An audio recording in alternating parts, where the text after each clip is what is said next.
সারা বাংলাদেশ না, সারা পৃথিবীর সকল ইমানদারের চেয়ে দামি, সারা দুনিয়ার সকল ইমাম সতল আল্লাহওয়ালার চেয়ে দামি। আল্লাহর নবীর পরে যাদের মূল্য, যাদের মর্যাদা বেশি ছিল, তারা ছিলেন সিদ্দিক আকবর, তারা ছিলেন ওমরে ফারুক, তারা ছিলেন ওসমান, তারা ছিলেন আলী, তারা ছিলেন নবীর সাহাবা। সেই সাহাবারা এত মর্যাদাশীল হওয়ার পরেও যাদের শানে আল্লাহ কোরআনে আয়াত নাযিল করেছেন, ওই সাহাবাদের অবস্থা কি ছিল? বাইহাকি শরীফের হাদিস, কষ্ট হইতেছে নাকি আপনাদের?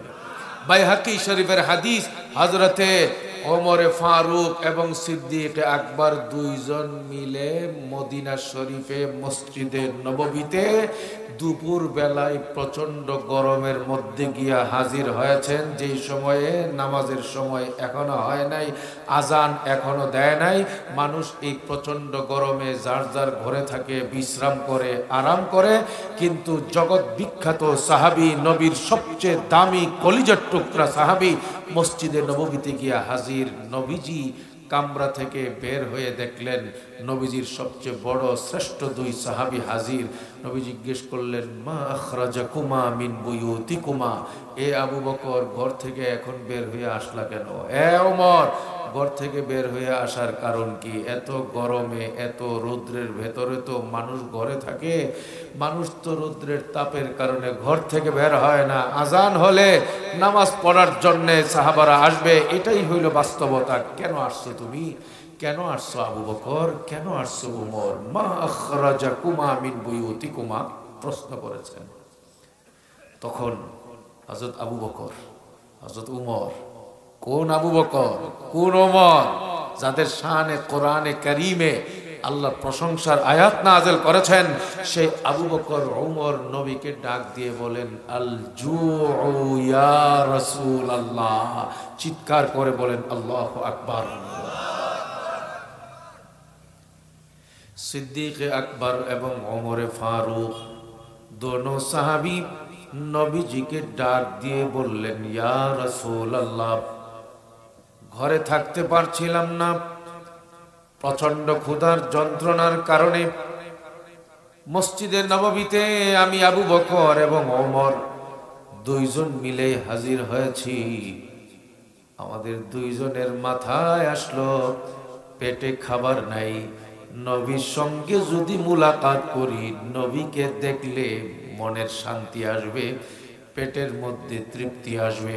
ইয়া রাসূলুল্লাহ, মসজিদের নববীতে হাজির হয়েছি, ক্ষুধার যন্ত্রণায় ছটফট করে ঘরে থাকতে পারছিলাম না। হাবিবে পাক আবু বকর ওমরের বক্তব্য শুনবার পরে, তাদের অভাবের কথা শুনবার পরে নবীজি জবাবে বললেন, আখরাজানি আল্লাযী আখরাজাকুমা। আল্লাহু আকবার কোন, আর জোরে কোন আল্লাহু আকবার। হাবিবে পাক ডাক দিয়ে বললেন, আবু বকর, যে অভাবের কারণে, ওমর, যে অভাবের কারণে ঘরে থাকতে পারো নাই তোমরা, আমি নবী এই মুহূর্তে আমার হুজরা ছেড়ে, আমার কামরা ছেড়ে মসজিদে বের হয়েছি।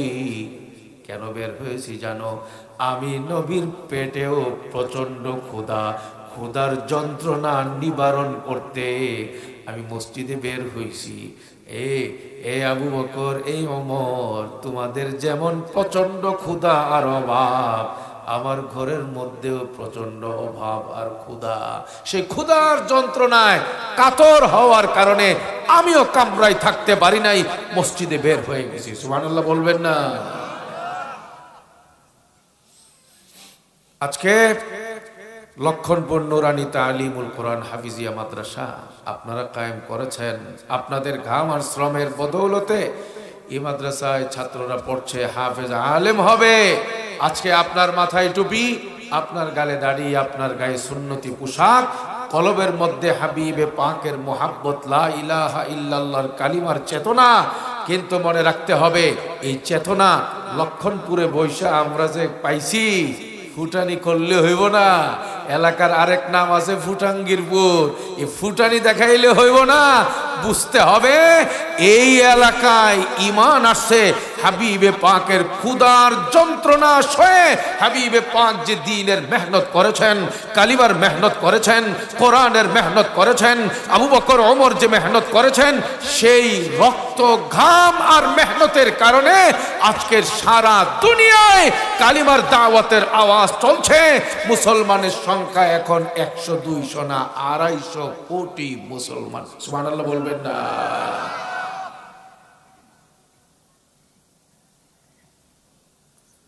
আয় আল্লাহ।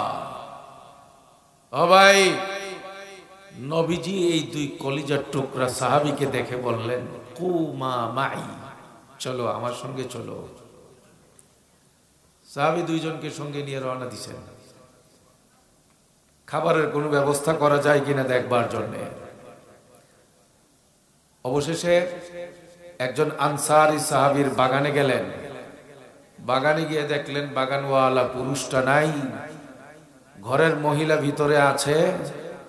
নবীজি জিজ্ঞেস করলেন, আইনা ফুলান, তোমার স্বামী কোথায়? বললেন, মিষ্টি পানি আনবার জন্য গিয়েছে হযরত, একটু সময় লাগবে, তিনি আসছেন। সাহাবী আসছেন তার বাগানে।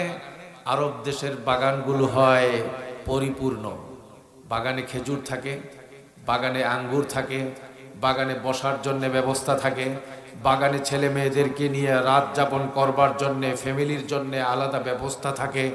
একটা বাগান হলো নিজের আরামের বিশ্রামের একটা মূল জায়গা। আরব জাহানে সাহাবাদের জামানায় এই রকম পরিবেশ ছিল। সাহাবী নবীজিকে দেখা মাত্র উনি তো অবাক, শুধু অবাক না, তিনি এখন বুঝতে পারতেছেন না বাস্তব দেখতেছি নাকি ওই কল্পনা। নবীজিকে দাওয়াত করে আনা যাবে না, নবীর আবু বকর ওমরকে পাওয়া যাবে না। বিনা দাওয়াতে নবীজি তার কলিজার টুকরা দুই সাহাবীকে সঙ্গে নিয়ে আমার বাড়িতে পা রাখছেন। সুবহানাল্লাহ বলবেন না? এই সাহাবীর দিলে তখন আনন্দ কম না বেশি? আল্লাহ আল্লাহ। সাহাবী হাবিবে পাককে দেখে আনন্দের সীমা পরিসীমা নাই। তাড়াতাড়ি জবাই দিছে। বুঝেন নাকি কি জবাই? ছাগল। মনে করছে মুরগি। আরে নবী জমানায়, সাহাবাদের জামানায় আরবদের এখানে মুরগি জবাই, এটার কোনো জবাই বলে না। সর্বনিম্ন জবাই হইল ছাগল, উট, দুম্বা, গরু, এইগুলো হইল ওনাদের কাজ কারবার। দিছে একটা ছাগল জবাই দিয়া। আর মোহাব্বত দেখাইবার জন্যে আঙ্গুর রেডি করছে। বাগানে আঙ্গুর আছে তরতাজা, কি যে সুন্দর দেখায়। আমি মিশর আল আজহার ইউনিভার্সিটিতে যখন পড়তাম, আপনাদের তো বেলা বেশি হয়ে গেছে, বেশি কথা কম যাবো না আপনাদের এলাকায়। ফুটানি দেখাইবেন, পরে ফুটানি দেখাবেন, ফুটানির কোন না এটা, ফুটানি দেখাবেন। আল্লাহ সবাইকে জান্নাতে গিয়ে ফুটানি দেখাইবার তৌফিক দান করেন, আমিন কোন। নারায়ে তাকবীর। না, ফুটানি দেখান যাইবা, আওয়াজ বালা। হ্যাঁ শুনেন, আমি যখন মিশরে আল আজহার ইউনিভার্সিটিতে পড়াশোনা করি, তখন ওই যে পিরামিড নাম শুনছেন না, 7 আশ্চর্যের একটা, ওই পিরামিডের কাছে ছিল আমার মসজিদ, যেখানে আমি নামাজ পড়াতাম ইমামতি। মসজিদের পক্ষ থেকে আমার জন্য কোয়ার্টার ছিল। প্রথমে যে কোয়ার্টারে আমাকে দিছে, এই কোয়ার্টারটা বড় মজাদার ছিল আমার জন্য, চোখ ধাঁধানো। যেই বাড়িটা আমাকে দিছিল, এই বাড়িটার উপরে ছাদের ডানে বামে পুরাটার মধ্যে ছিল আঙ্গুরের গাছ। কথা বুঝেন নাই মনে হয়? বড়ই পড়ে থাকলে কেমন, আর আঙ্গুর যদি এরকম এই ছড়ার মধ্যে ঝুলা থাকে, আপনি ঘর থেকে দেখতেছেন জানালা খুললে আঙ্গুরের ছড়া। ভিতরে ঢুকবেন, ভার্সিটি থেকে যাচ্ছি, গিয়ে দেখি আঙ্গুর পাকতেছে। খাওয়া দাওয়া কত আপনি খাইবেন? তখন আমরা আঙ্গুর যে খাইতাম, এলে তো সস্তা জিনিস পাইছে। যার ঘরে আঙ্গুর নাই, খেজুর নাই, খাবার নাই, ভাত নাই, চাল নাই, ডাল নাই, গম নাই, তরকারি নাই, লবণ নাই, তেল নাই, ওই বেটার ঘরে 1 ছড়া আঙ্গুরের দাম কম না বেশি? সাহাবী হাবিবে পাককে দেখার পরে, সাহাবা দুইজনকে দেখার পরে তার আনন্দের সীমা পরিসীমা নাই। ছাগল ঝরায় দিল, জবাই করে দিলেন তিনি। খেজুরের বাগান থেকে খেজুর এনে রাখলেন দস্তরখানে, রুটি বানাইলেন তিনি, গোশত রান্না করলেন, তরতাজা খেজুর দস্তরখানে রাখলেন, মিষ্টি পানির ব্যবস্থা করলেন, হাবিবে পাকের সামনে দস্তরখান সাজায় দিলেন। দস্তরখান বড় শানদার, এর মধ্যে রুটি, এর মধ্যে খাসি আর ছাগলের গোশত আছে, তার মধ্যে আঙ্গুরের ছড়া আছে, তার মধ্যে তরতাজা আরব দেশের খেজুর। কি জিব্বাই রস হইতেছিনি? আল্লাহ দুনিয়াতে যত রকমের আঙ্গুর, আনার, ফল ফলাদির কথা শুনি, টাকা নাই, পয়সা নাই, অথবা মৌসুম নাই, আল্লাহ জান্নাতে নিয়ে সব কিছু আমাদের সবাইকে খাবার তৌফিক দান করেন, আমিন কন। আমার এক আত্মীয়, কাছের আত্মীয়, আমি একদিন ওনাকে ছানা মিষ্টি, নাম শুনছেন না ছানা মিষ্টি, এই ছানা মিষ্টি ওনাকে আমি দিয়া বললাম যে ডায়াবেটিস হইলেও এই ছানা মিষ্টিতে মিষ্টি কম খাওয়া যাবে, অসুবিধা নেই। তা আমাকে বলল, আপনি এটা আমাকে বললেন না। আমি একটা নিয়ত করছি। কি নিয়ত? আল্লাহ যদি খাওয়ায়, কপালে রাখে, এই ছানা মিষ্টিটা আমি জান্নাতে গিয়া খাবো। একটা মানুষের ইয়াকিন দেখেন না।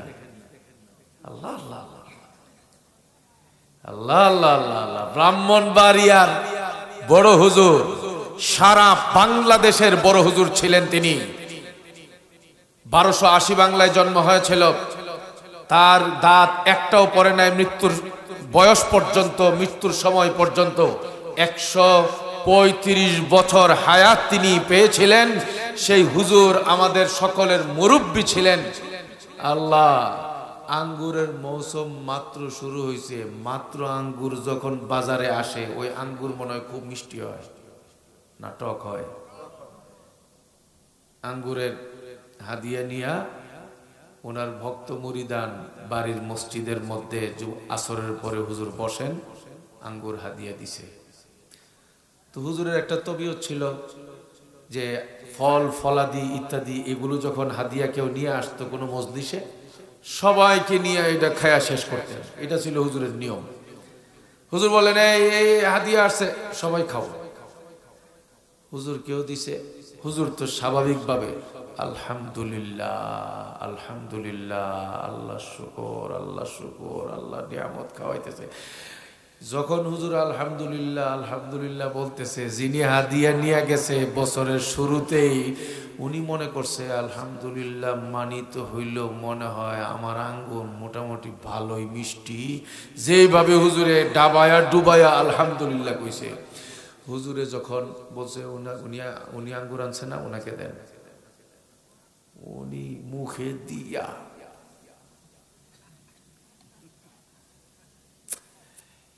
কথা বুঝতেছেন না, মনে হয় অনেক মিষ্টি হয়েছে না, বড় এটা টক না মিষ্টি, এটা মুখের বেটকি দেখলে বোঝা যায়। কথা কন নাকি, বোঝা যায় কি যায় না? উনি যখন মুখের ভিতরে দিছে আঙ্গুরটা, আরে টক কারে কয় বেটা, আলহামদুলিল্লাহ কি কইব, বুঝলেই গেছে আলহামদুলিল্লাহ।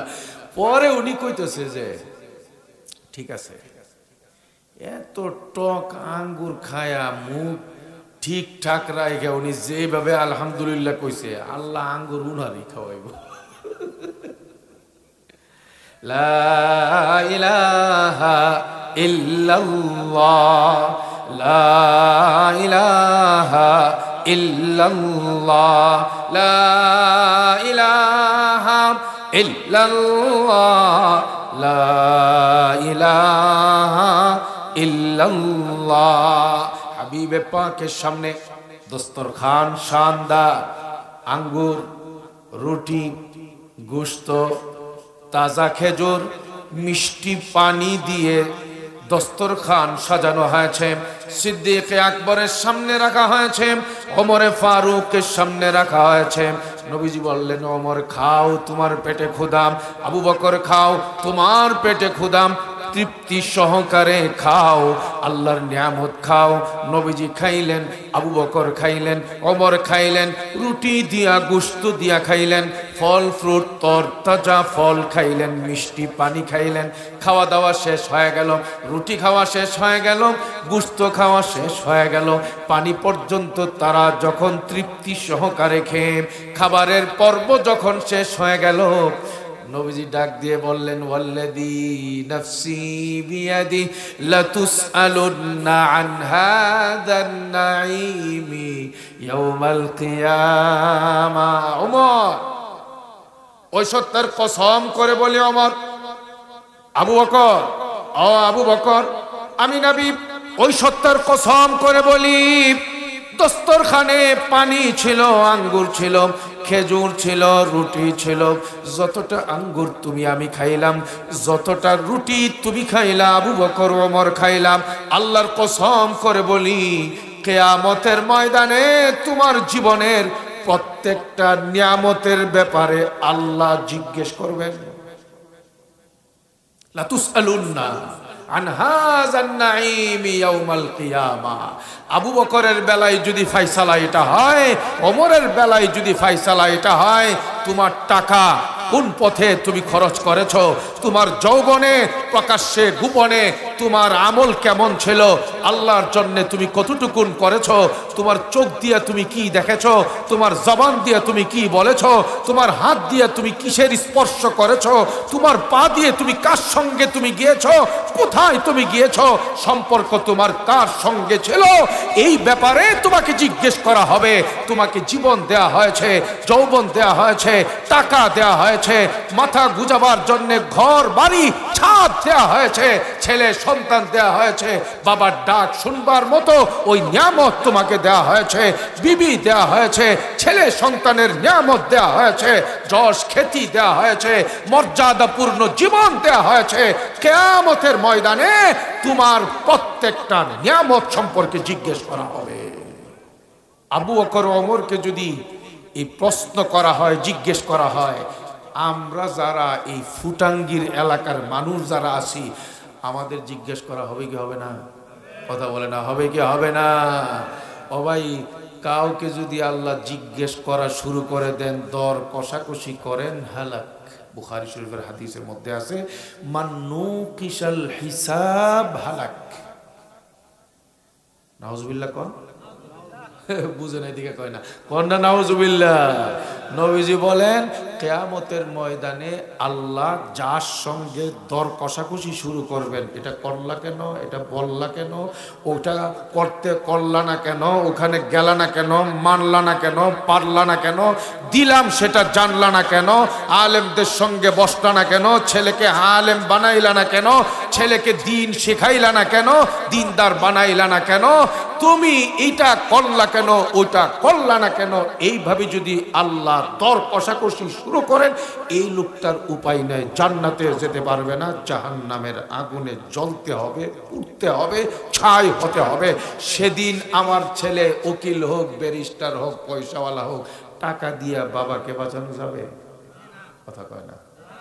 কোনো ব্যক্তির কোনো পরিচয় দিয়া সেদিন কোনো কাজ হবে? কথা কয় না, হবে। কিন্তু একটা জামাত কাজ করবে সেদিন। সুবহানাল্লাহ কোন, সুবহানাল্লাহ কোন, সুবহানাল্লাহ কোন, আল্লাহু আকবার কোন।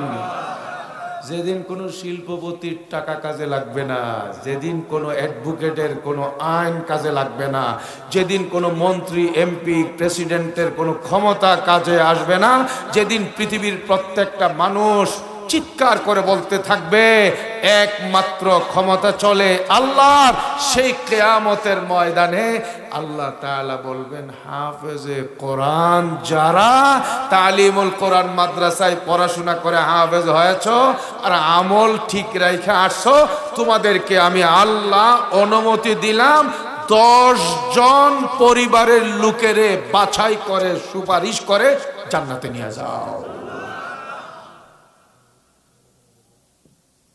বলেন এবার, এই নুরানি তালিমুল কোরআন মাদ্রাসায় যারা পড়াচ্ছে, যাদের ছেলেরা হাফেজা হচ্ছে, এরা কি দুর্ভাগা না সৌভাগ্যবান? আল্লাহ। ভাই আজকে এখানে বসছেন, নিয়ত করেন সবাই মিলে যে মৃত্যুর আগ পর্যন্ত এক ওয়াক্তের নামাজ আমরা ছাড়বো না। পারবো ইনশাআল্লাহ? কারা কারা পারবেন হাত দেখান তো, আল্লাহকে দেখান তো। নারে তাকবীর। আল্লাহ এই হাতগুলোকে মসজিদের জন্য কবুল করেন, 5 ওয়াক্তের নামাজের জন্য কবুল করেন, জামাতে নামাজ আদায় করবার তৌফিক দান করেন। আল্লাহ এই হাত যারা উঠাইছে, আল্লাহ এদের দিলগুলোকে আপনি আপনার প্রেমে পাগল বানায় দেন। আমিন কন। আল্লাহ এই হাত যারা উঠাইছে তাদের ঘরের, তাদের আত্মীয় স্বজনের মধ্যে হাফেজ আলেম তৈরি করে দেন, আপনার ওলি দুস্থ তৈরি করে দেন। আমিন কন। ও আল্লাহ আল্লাহ আল্লাহ আল্লাহ আল্লাহ। হাবিবে পাক বলেন, এশার নামাজ জামাতের সাথে আদায় করে, ফজরের নামাজ যদি কেউ জামাতের সাথে আদায় করতে পারে, এশার নামাজ কেউ জামাতের সাথে আদায় করলো আর সারা রাত ঘুমাইছে, ফজরের নামাজও যদি মসজিদে গিয়ে পুরুষরা জামাতের সাথে আদায় করে, ফাকান্নামা কামাল লাইলা কুল্লাহু। হাবিবে পাক বলেন, শুধু এশা আর ফজরের নামাজ ঠিক রাখার কারণে মাঝখানের 2 ঘন্টা 4 ঘন্টা 5 ঘন্টা যে ঘুমাইলো, ফ্যান সাইরা ঘুমাইছে, হ্যাঁ ফ্যান সাইরা ঘুমাইছে, পয়সাওয়ালা এসি লাগাইছে, এসি সাইরা ঘুমাইছে, একেবারে পেট পুরায়া খাইছে আর ঘুমাইছে, আরাম করে ঘুমাইছে, লোকটা তাহাজ্জুদের নামাজ পড়তে পারে নাই। হাবিবে পাক বলেন, এশা আর ফজর যদি ঠিক রাখে, সারা রাত ঘুমায় থাকার পরেও আল্লাহ তাকে সারা রাত্রের নফল নামাজ পড়লে যেই সওয়াব হবে, সেই সওয়াব ঘুম পাড়ায়া আমল নামায় দান করে দেবে। সুবহানাল্লাহ বলবেন না? এই নামাজ আমরা যারা পড়বার নিয়ত করছি, ও ভাই এইরকম নিয়ত তো করতেছেন, নামাজ পড়তেছেন, কিন্তু মাসলা তো জটিল। মাসলা হইল, আমি যদি এখানে ইন্টারভিউ নেই, এখানে আলহামদুলিল্লাহ অনেক বড় জামাত এখানে বসছেন, আমি যদি ইন্টারভিউ নেই, যারা হাফেজ হতে পারেন নাই, যারা আলেম হতে পারেন নাই, সাধারণ মুসলমান যারা, আমি যদি ইন্টারভিউ নেই, আশা করি আমার কথার সঙ্গে একমত হবেন, 100 জন মানুষ যদি এখানে থাকে, 500 জন মানুষ যদি এখানে থাকে, এর মধ্যে হয়তো 2-1 জন হাফেজ আলেম যদি থাকে, তারা পাস করবে। এর বাইরে কারো সূরা ফাতিহা সহি হবে না। সহি করে সূরা ফাতিহা পড়তে পারবে না, নামাজের দোয়াগুলো সহি করে পড়তে পারবে না, নামাজের যে নিয়মগুলো মাসাইলগুলো সেগুলো অনেকের সুন্দর মতো জানা নাই। অথচ আলেমদের কাছ থেকে আমরা বারবার শুনি, কতবার শুনি, আমলের চিন্তাও করি না। নামাজ পড়া যেমন ফরজ, নামাজের সূরা কেরাত সহি করে জানা, মুখস্থ করা, শেখাও ফরজ, ঠিক কিনা? কিন্তু এই ফরজ ইলম আমরা শিখবার চেষ্টা করি না, আমাদের ছেলে মেয়েদেরকেও ওইভাবে শেখাইবার চেষ্টা করি না। আমার সূরা কেরাত ঠিক হবে, আমার কালিমা ঠিক হবে, আমার নামাজ ঠিক হবে, আমার ওযু সুন্নাত তরিকায় হবে, আমার ঘর পর্দানশীন হবে, আমার ঘর থেকে গান বাজনা সব দূর হবে। যদি আমার ঘরে আমার আত্মীয় স্বজনের মধ্যে একটা ছেলেকে যদি কমপক্ষে আমি হাফেজ বানাই, আমার ঘর আলোকিত হবে। আমার পড়া ঠিক আছে না নাই, আমার ছেলে আমাকে সূত্রে দেবে। এই বাগান আপনি তৈরি করবার একটা সুবর্ণ সুযোগ হয়ে গেছে আপনাদের এই নুরানি তালিমুল কোরআন মাদ্রাসা। এই মাদ্রাসা আজকে আপনি হয়তো দেখছেন একটা মাদ্রাসা, একটা ঘর আপনি বানাইছেন, এখানে ছাত্রগুলো আছে, আপনার দেখতে মনে হচ্ছে অন্য 10টা স্কুলের বাচ্চাদের মতোই, এরা বড় পাওয়ারফুল বাচ্চা। এই বাচ্চাগুলো যখন হাফেজ হবে, তাদের অবস্থা কি হবে? জান্নাতের মধ্যে যখন যাবে, ওই জান্নাতে একা যাবে না, জাহান্নামী 10 জনকে সুপারিশ করে জান্নাতে নিয়ে যাবে। সুবহানাল্লাহ, এই হাদিস বুখারী শরীফে আছে। আপনাদের এলাকায় এই মাদ্রাসা হয়েছে, আপনারা এই মাদ্রাসাকে প্রাণ দিয়ে ভালোবাসছেন এবং এই মাদ্রাসার জন্য জান প্রাণ উজাড় করে আপনারা এই মাদ্রাসার সময় দিচ্ছেন বা দিবেন। এই যে করতেছেন ভাই, এটা কখনোই একথা মনে করেন না আপনি ফুটানি দেখাইবেন, ফুটাঙ্গিরি এলাকার মধ্যে আসছেন, আপনি টাকা দিতেছেন, আপনি টিন দিতেছেন, আপনি সিমেন্ট দিতেছেন, আপনার ছেলেকে আপনি এখানে ভর্তি করাইছেন। না না, ঘটনা অন্যটা। আপনি যে এখানে আসছেন, আপনি আসতে পারেন নাই। আপনার এলাকায় যে এখানে মাদ্রাসা হয়েছে, আপনি জমিন দিতে পারেন নাই, আপনার ইচ্ছায় আপনার জমিনে মাদ্রাসা হয় নাই। হইছে কেমনে? আল্লাহ তাআলা বলেন, আল্লাহু আ'লামু হাইথু ইয়াজআলু রিসালাতাহু সায়ুসিবুল্লাযীনা আজরামু সাগারুন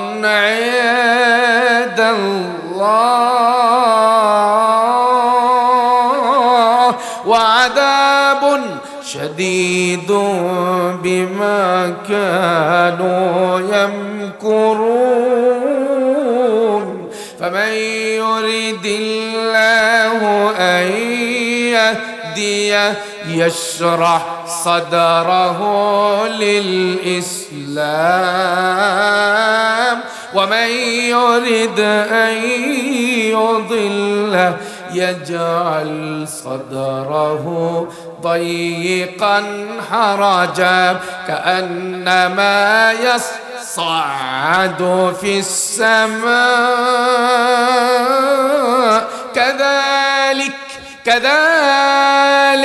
كذلك يجعل الله الرجس على الذين لا يؤمنون وهذا صراط ربك مستقيما قد فصلنا الآيات لقوم يذكرون لهم دار السلام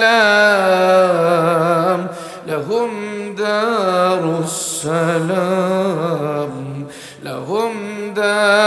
السلام عند ربهم وهو وليهم بما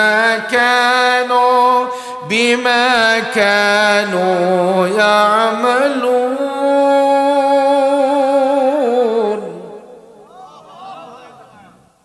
الله أعلم حيث يجعل رسالته আল্লাহ তাআলা বলেন, কোন জায়গায় আমি কোরআনের ইলম রাখবো, কোন জায়গায়, কার সিনায়, কার বাড়িতে, কার সন্তানকে আমি হাফেজ বানাবো, আলেম বানাবো, মুফতি বানাবো, নায়েবে রাসূল বানাবো, আমি আল্লাহর দুস্ত বানাবো, শরীয়তের ধারক বাহক বানাবো, মুফাসসিরে কোরআন বানাবো, মুফতি মুহাদ্দিস বানাবো।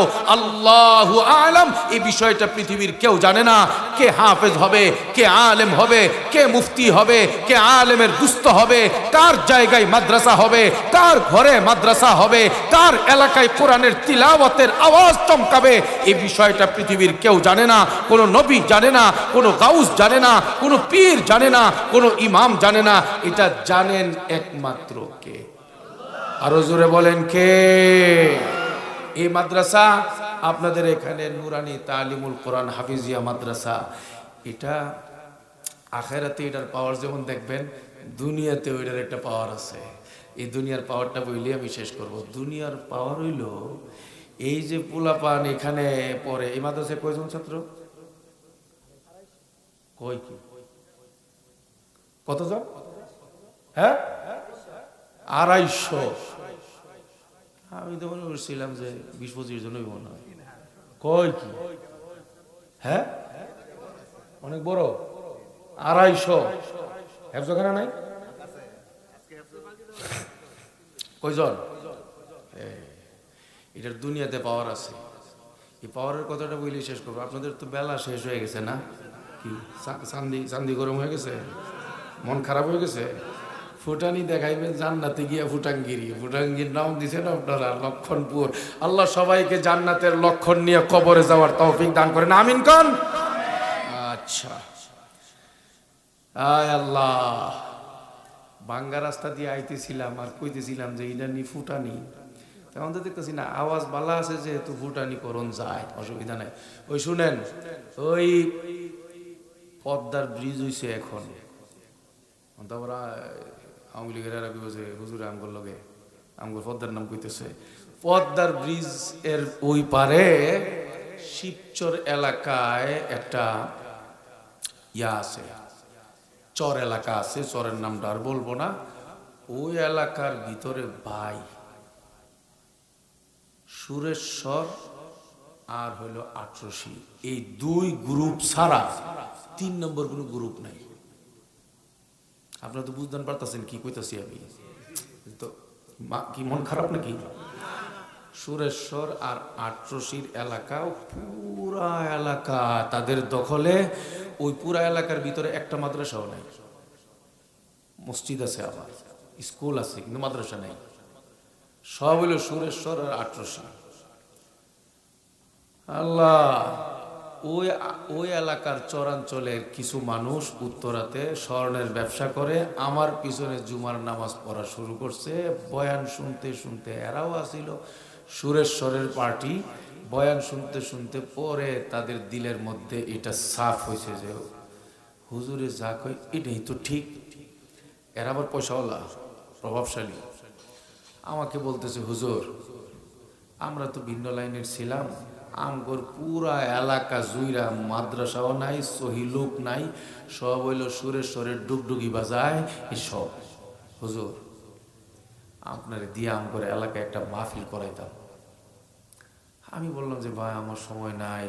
পরে বিভিন্ন লোক দরবার টরবার কইরা তদবির কইরা আমারে রাজি করাইছে। আমার কথা বুঝতেছেন না আপনারা? আচ্ছা, আল্লাহ সবাই ফুটানি করবার তৌফিক দান করেন জান্নাতে নিয়ে। নাম একখান লইছেন আল্লাহ মেহেরবানিতে, কই কি ফুটাঙ্গিরপুর নাম একখান লইছে, আল্লাহু আকবার। এই দেখেন,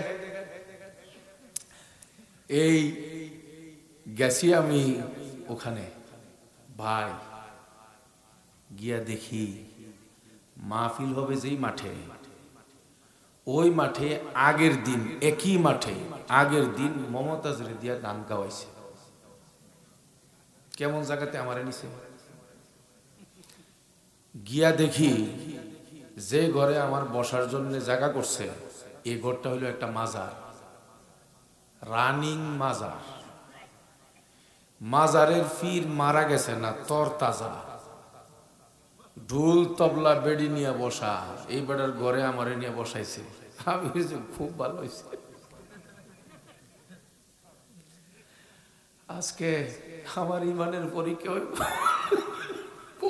বসাইছে।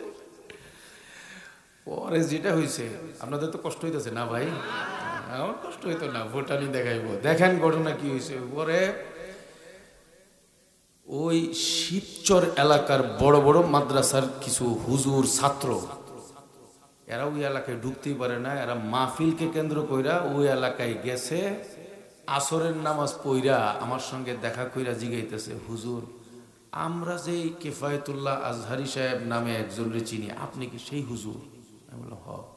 হুজুর এটা কেমনে মুরুট টাইনা মাইন্না মুখের যে অবস্থা বানাইছে, কিন্তু এই মোহাব্বতের ভালোবাসার বয়ান শুনবার পরে আমার ধৈরা এমন ভাবে চাপাচাপি করতেছে, কেমনে কই যে মুখের থেকে খুশবু বাইরিতেছে, কই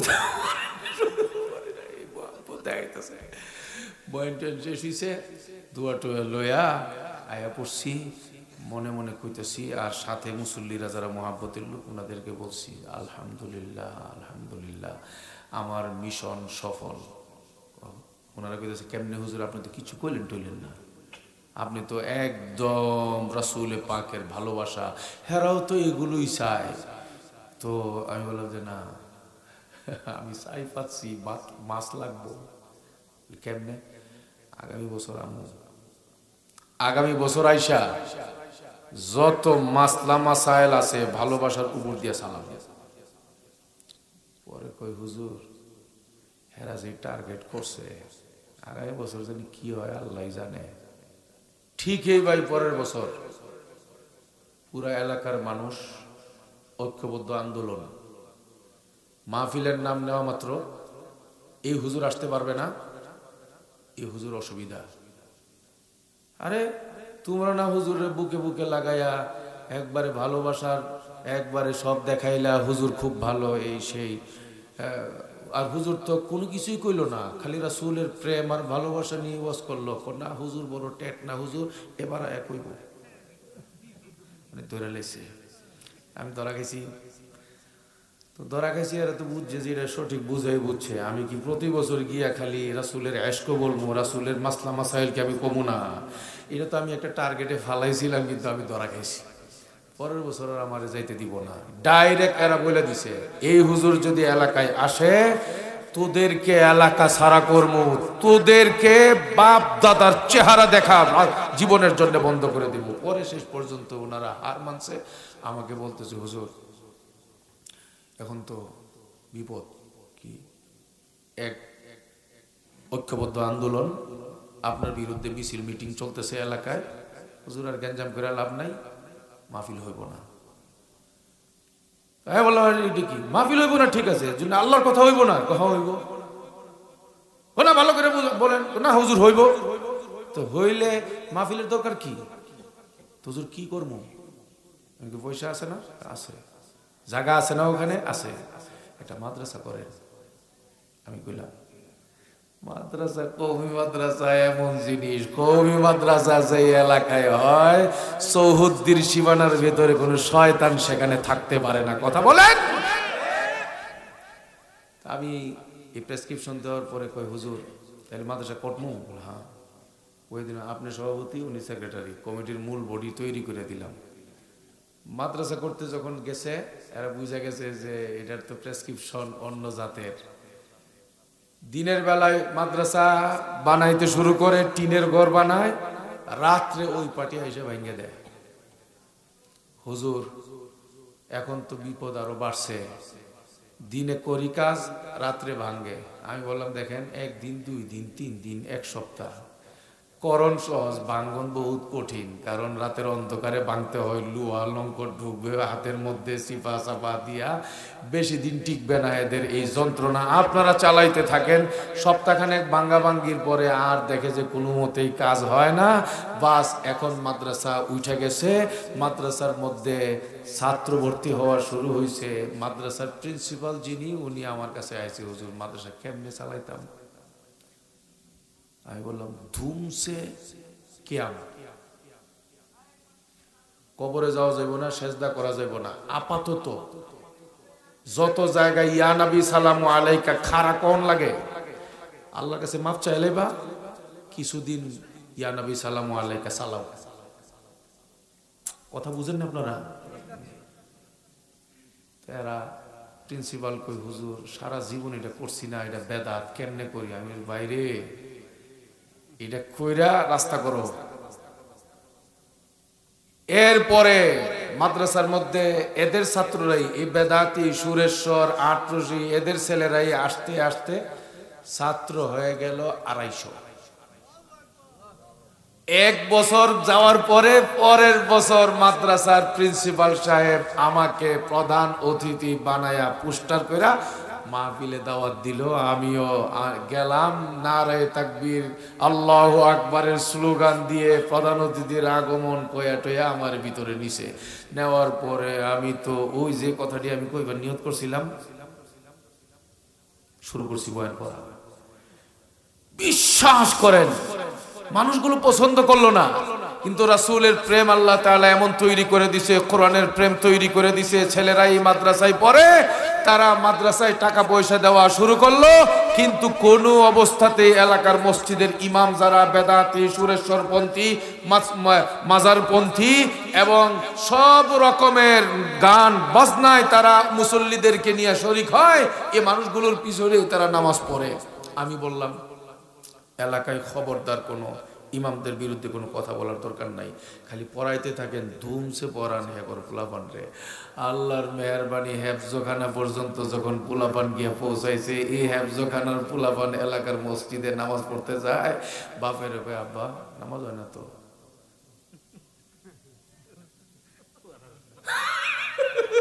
নামাজ হয় না কে? এই সূরা ফাতিহা আপনার পিছনে যার পিছনে পড়েন ইমাম সাহেব, এই বেটার কোনো আয়াত কোনো অক্ষর কিছুই উচ্চারণ হয় না, নামাজ হয় না তো। এত বছর যে এই হুজুরে দিয়ে নামাজ পড়াইছে, নামাজ হয় না তো। এই পোলাপান রে হুজুররা কিচ্ছু বলা লাগে নাই। আপনি এই মাদ্রাসায় যে ছেলেগুলো হেফজখানায় পড়ে, আপনি দাদা হইয়া, বাপ হইয়া, চাচা হইয়া আপনি একটু শুনান দিয়ে পোলাটারে, বাবা দাদা ভাই আমার সূরা ফাতিহাটা শুনবা। আপনি শুনাই দেখেন তো পোলাই কি কয় আপনারে, যে আপনি কি রাজশাহীর বাসায় পত্রিকা পড়েন, কোরআন শরীফ পড়েন, মস্করা করতে আইছেন, দেখবেন যে কিরকম বেট কি দেয় আপনারে। কওমি মাদ্রাসার ছেলেরা সবার সঙ্গে আপোষ করবে।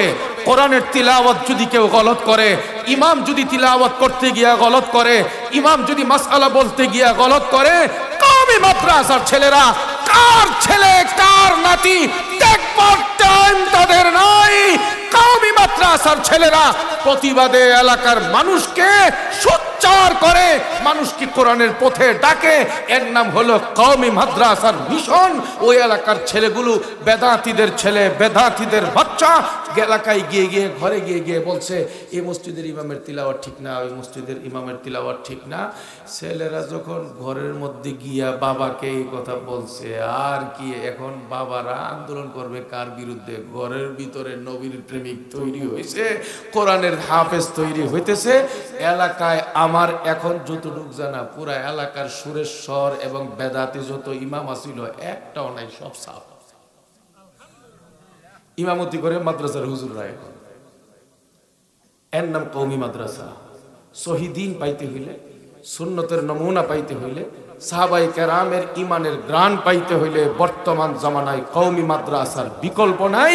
সেই মাদ্রাসা আপনাদের এলাকায় হয়েছে, 250-র মতো ছাত্র আছে, বেজার না খুশি?